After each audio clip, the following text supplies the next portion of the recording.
பாப்பாவுக்கு இந்த வீக் ஃபுல்லாகவே கலர்ஸ் கோட் கொடுத்துருக்காங்க. இன்னும் யூனிஃபார்ம் கொடுக்கல, கலர் ட்ரெஸ்ஸில் தான் போயிட்டுருக்காங்க. ஒருத்தர் ஒரு கலர் போட்டு வருவாங்க. ஆனால் அதனால் அது மாதிரி இல்லாமல் ஒரே மாதிரி கலர்ஸ் கோட் வந்து கொடுத்துருக்காங்க.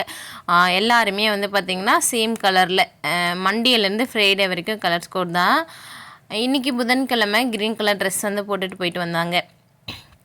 அதுக்கப்புறம் ஒரு 2 கலர்ஸ் மட்டும் நம்மக்கிட்ட இல்லாமல் இருந்துச்சு. அது பக்கத்தில் இருக்கிற கடையில் வந்து வாங்கிட்டு வந்தாச்சு. டிஷர்ட் மாதிரியும் ட்ராயர் மாதிரி வந்து வாங்கிட்டு வந்திருந்தோம்.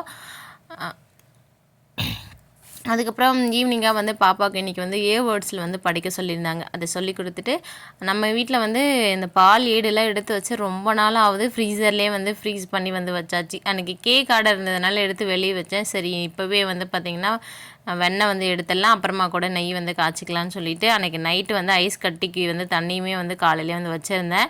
நைட்டு போல் தான் வந்து பார்த்திங்கன்னா மிக்ஸி ஜாரில் வந்து போட்டு ஐஸ் க்யூபு அது கூட பால் ஏடு போட்டு நம்ம இந்த மாதிரி மிக்ஸியில் அரைச்சி எடுக்கும் போது வெண்ணெய் தனியாக வந்து பிரிஞ்சு வந்துடும். இந்த மாதிரி எடுத்து நம்ம ஐஸ் தண்ணியில் திரும்ப போட்டு ஒரு 2 டைம் வாஷ் பண்ணிவிட்டு எடுத்து ஃப்ரீசரில் வச்சுட்டேன். எப்போ வேணால் வந்து பார்த்திங்கன்னா நெய் வந்து காய்ச்சிக்கலாம். அதனால் எடுத்து வச்சுட்டேன்.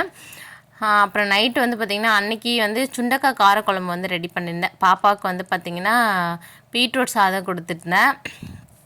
தம்பிக்கும் அதுதான் சேம் தான் வந்து கொடுத்து அனுப்பிச்சிருந்தேன்.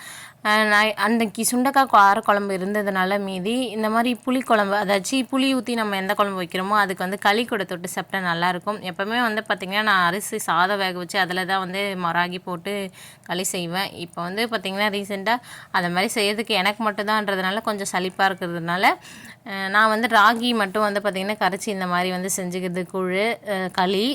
அது வந்து தொட்டு சாப்பிடும்போது அந்த புளிக்குழம்பு கூட நல்லா டேஸ்ட்டாக இருக்கும். சுண்டைக்காய் புளிக்குழம்பு இருந்துச்சுலாம் அது கூட தொட்டு சாப்பிட்றதுக்காக செஞ்சுருந்தேன்.